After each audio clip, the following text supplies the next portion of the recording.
He is the star of Inside the NBA, Hall of Famer Charles Barkley, back on the program. Chuck, good to see you. Finish this sentence. If the Lakers lose tonight, ... The Lakers, I told you 2 months ago, 6 weeks ago, the Lakers are on a good team. They got two really, really good players, but they're not a good team. ESPN just swings on them like they choke, like everything chased like chicken. But the Lakers are not a good team. They're going to lose either this round or next round, but more likely this round. But they're not very good. What do you think the future, like if let's say you're Luka and you look around, JJ didn't play anybody off the bench. LeBron's got maybe 2 more years left. If Well, you're, the Lakers are not going to be a contender with the team they have now. Your best player can't be 40. Or I just don't think that makes no sense whatsoever. Yeah, your best player can't be 40. I mean, and JJ was wrong the other night to play those guys the entire second half because number one, it's probably going to affect them tonight. It definitely affected them down the stretch the other night. Both of those guys missed layups, and they made some mental mistakes with the ball. So no, this is not the Lakers' year. And people think I hate on the Lakers. I told you, the Lakers on a good team, but ESPN was just swinging on them like they were damn King Kong, and so but they're if not good. but if you're Luka, do you want to stay? Do you want to re-sign? If you're looking around at what you have with Austin Reeves, a nice player, but what are you going to build on when LeBron's gone? Well, I don't know the answer to that question first and foremost, but I don't think he can go anywhere. I mean, he's going to be a Laker probably for life from this point going forward. Okay, all right. I was, Dan, the clowns at ESPN, they always make me laugh because wait, aren't you going to be working there in like yeah, 6 weeks? but Dan, I'm gonna be a straight shooter. It's interesting how they were discussing Giannis this week. Like, should Giannis want to leave? I'm like, I clearly don't remember when I played. I don't remember saying we need to get Charles Barkley some help in Philadelphia or Phoenix, or Karl Malone some help in Utah, Patrick Ewing some help in New York. I don't remember guys in the media kissing my ass and Carl's ass and Patrick's ass like, well, Giannis should want to leave Milwaukee now because he can't win the championship. I wonder what all the guys were when I played, asking me to get some help. I mean, they were kissing. They were like loving the Lakers, loving the Celtics, loving Michael, loving the Pistons. But I don't remember all these kiss asses back in the day saying, we need to get Charles Barkley some help because he can't win a championship in Philly or Phoenix. But it makes me laugh. They're like, no, Giannis got to leave Milwaukee. That already started. Like, wow.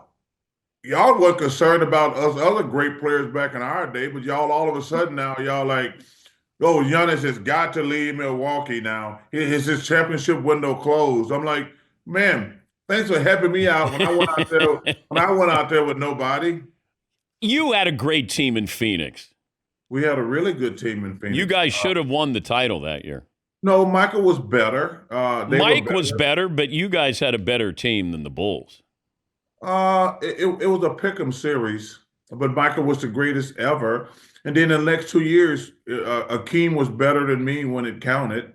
So, hey, listen, all I wanted, one of the reasons I got out of Philadelphia, I just wanted a chance. I had 3 chances at it, and we lost to the champs 3 years in a row. That's all you want. But I don't want to stack my team ever. I'm gonna always be against super teams, period. All right, I'm watching last night, you guys after the Pacers game, and Shaq is blaming Giannis for the altercation, the incident with Tyrese Halliburton's dad. Yeah, Shaq was 100% wrong and stupid on that subject. I've never seen that. Number one, I want to thank Tyrese for coming out and apologizing. And then I want to thank his dad for coming out and apologizing. Like, I ain't never seen that before. I'm over 40 years in the NBA. I've never seen a parent. It was like AAU crap. Yeah, yeah. You know how much I hate AAU. It's like these parents, they think they can scream their kid to the NBA. it drives me flat crazy. But they apologize.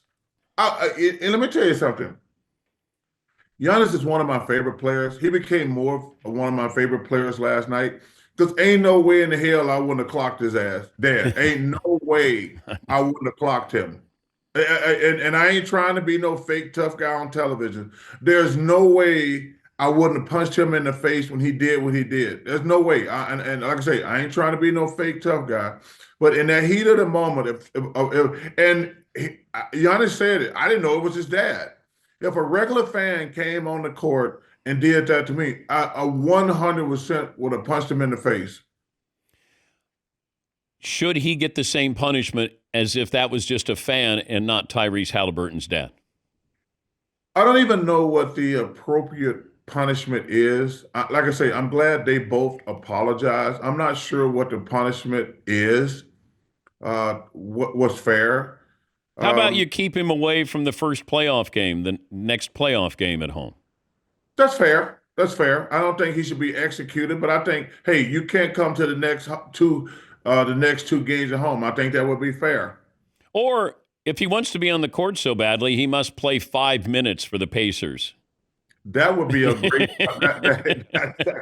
He has to start the game and play the first quarter for his son. Yeah. That would be a great punishment. Yeah. I love that. Yeah, he's got to guard Donovan Mitchell, I think, That's right. for five But, minutes. hey, he has to play. You can break it up how you want to. He has to play 20 minutes. He's Charles Barkley, the Hall of Famer, Turner Sports Inside the NBA analyst. I know athletes hate it when, people in my position say somebody quit.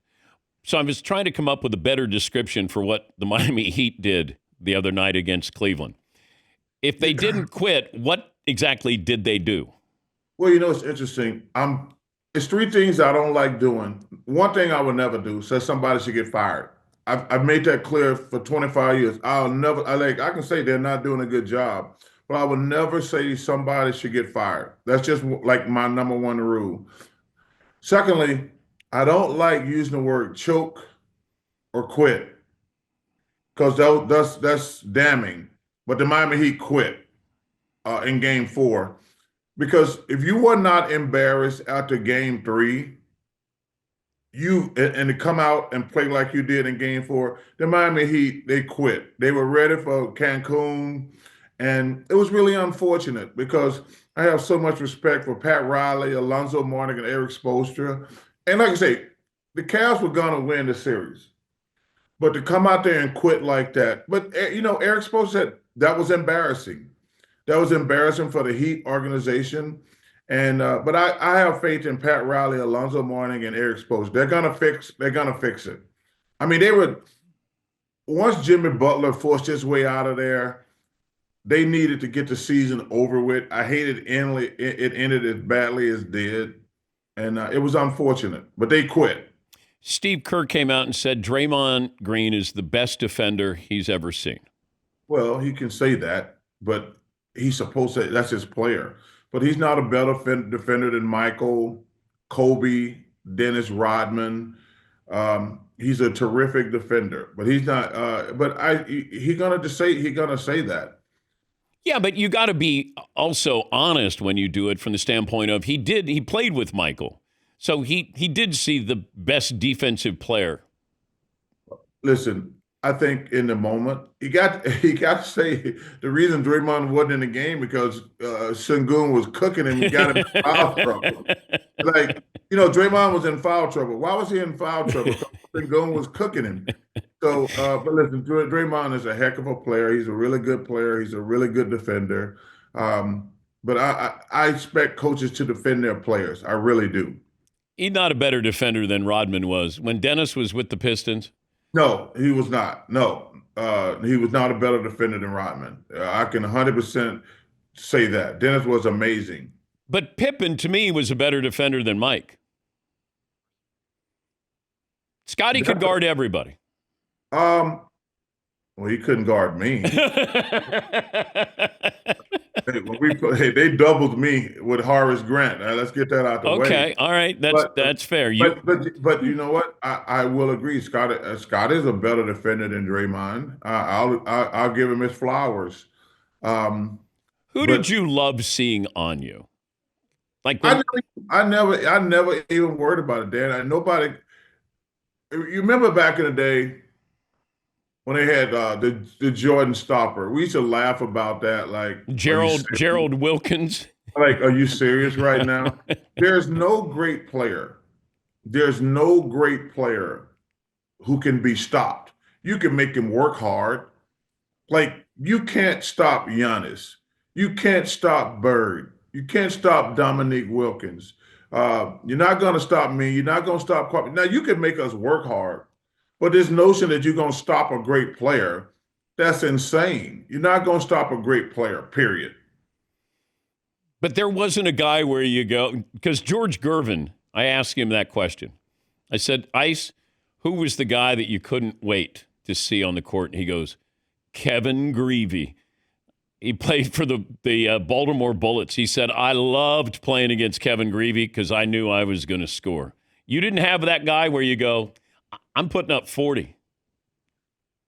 Well, I felt like I was going to get double teamed 95% of the time. I never thought that one guy could guard me. It's interesting when people put up still photos of me. A couple of people noticed this. They're like, why aren't you looking at the defender? I said, first of all, I'm not even worried about the guy guard me because I'm always looking past the defender. Yeah. If you get a still photo with me with the ball, I'm never even worried about the guy guard me. I'm looking like, where's the double team coming from or where I'm going? I'm and I didn't even know this. So one of my friends, he said, man, I'm looking at these old photos of you when you got the ball. You're not even looking at the guy. I said, dude, I'm not even worried about one guy stopping me. I don't care who it is. I don't care if it's Rodman. I don't care if it's Kevin McHale, who's a great defender. Kevin McHale's the best player I ever played against. I'm looking like, is there a double team or what angle am I going? I'm never worried about one guy stopping me, period. What if Jordan guarded you? He's too little. He's too little. Listen, Michael, he can't guard me in the post. He's too little. Did you say that to him? I've said it to him 1,000 times. Too little. Little man, hey, little man, you in the wrong place. Hey, I always say, little man, you at the wrong place at the wrong time. wait, he's taller than you. He's too little, though. He's too little. He can jump. Yeah, he gonna fly because I'm gonna hit his ass. I'm gonna hit him with elbows. Hey, Dan, I'm gonna hit him with elbows and ass. He's gonna fly. What was it like when you guarded him? I can't guard him. It was really funny. He actually talked about this one time. We switched out, and I get down in my defensive stance, and he just started laughing. He did. I switched out, and he looked at me, and he just started laughing and just said, "Are you serious right now?" And he actually passed the ball because he was laughing so hard. Golden State didn't double you when you scored 56. And you know what's really funny about that? I had, I think, 24, 26 the first quarter. So I'm running by the bench, and I said, Nelly, you better double me. He says, nope. After I get like the first 10, the first quarter, I said, Nelly, are you going to double me? He said, not all night. I'm not going to double you. So I got like 24 the first quarter, basically. I think I had 28 the first half. And I'm screaming at Nelly, you better double me. And he's screaming at me, not a chance I'm going to double you. I said, Byron Houston's too little. Chris Gatlin too little. It's so funny because Nelly was amazing. And I'm screaming at him, are you going to double me? He's like, I'm not going to double you all night. And that's actually a true story. That was your high, 56? Yes. I think that was the game because I was already mad because Nike made a commercial with me with Chris Webber dunking on me. And so We Did he bring Nike, the ball around his back and went in and yes, dunked? Yeah, yeah, yeah. because my mind said to me, I said, Chris is not a great free throw shooter. I'm gonna foul him. So I reached for the ball to foul him, and he took it. I was gonna take a foul, and he took it behind his back and dunked on me, and it was a 3-point play. So Nike calls me and said, "Hey, can we use this in a commercial?" I said, "Of course." I'm not upset about it. I got everybody's been dunked on. So then when they when the commercial come out and Chris says, "Well, I don't care what anybody say, you're my role model." He's laughing in the barbershop. I says, "Oh, I got to make him pay for that. I got to make him pay for that." A side topic: what is Bill Belichick doing? Well, this is a very slippery subject for me because Bill's one of my really good friends. Um, I don't, I'm not sure what's going on. He's been a great friend for me for a long time. We've been friends since he coached for the Browns. I think he got to be very careful right now. This is starting to be on a very slippery slope. He's the greatest football coach ever for him and Nick Saban, for college Nick Saban, for Bill to NFL. Yeah, from what I'm hearing, it's starting to be a very slippery slope. And I never talk about people's personal relationship. That's another rule I got. But I will admit I'm a little concerned with some of the stuff that's going on, and I might actually reach out to him and make sure everything's good. But I am concerned from what I'm hearing, because yeah, it's not a look. It's not a good look right now. I'll admit that. And he's such a control freak, but he's relinquished control, it feels like. That's what's surprising to me. Yeah. Listen, man. I have very strict rules on things about. Don't ask me no personal questions. Nobody in my family can speak. No, I'm the one who's famous. I'm the one who have to deal with all the crap. No, don't speak. Don't say anything because if you say something, it's just gonna muddy the water. That's what I call it. If any family members speak out, it's just gonna muddy the water. And yeah, I'm a little concerned. I'll admit that because he's my friend through good, bad, and whatever. And I just hope I hope everything's all right. Whenever I see you doing those Capital One commercials and you got Spike Lee, it dawned on me the last time. Could Spike ever play basketball? No, Okay. no. And let me tell you something. There's two people who I work with are the best at what they do. There's a guy named Joe Pitka, who's one of the greatest directors of all time. The second one is Sam Jackson. They are the two best I've ever worked with when it comes to making commercials because they know what works. Like sometimes both of those guys, when we're shooting a commercial, they're like, "No, that sucks. We're not gonna do it like that." Joe Picker and Sam Jackson, they're like, "No." And Sam was like, "Who wrote this crap? Who wrote this crap?" And he says, "That doesn't work. It doesn't make any sense. Let's do it like this." But those are the two best I've ever worked with as far as knowing what works on camera. Joe Pick and Samuel L. Jackson, they are the best. But Spike has zero athletic ability. Zero. All right. Just wanted to know. You, No, zero athletic ability. are you golfing today? No, we got. It's kind of hard because we work till 2 in the morning, and I have to get up um, early to play because we got to be back in the studio by 6 o'clock tonight. So I'll start playing next week, to be honest with you, because once we get teams eliminated, we have a lot. We work every night, but we have some nights we have like one game. But right now we still have two games going to 2 in the morning. Yeah. So I'm not golfing right now.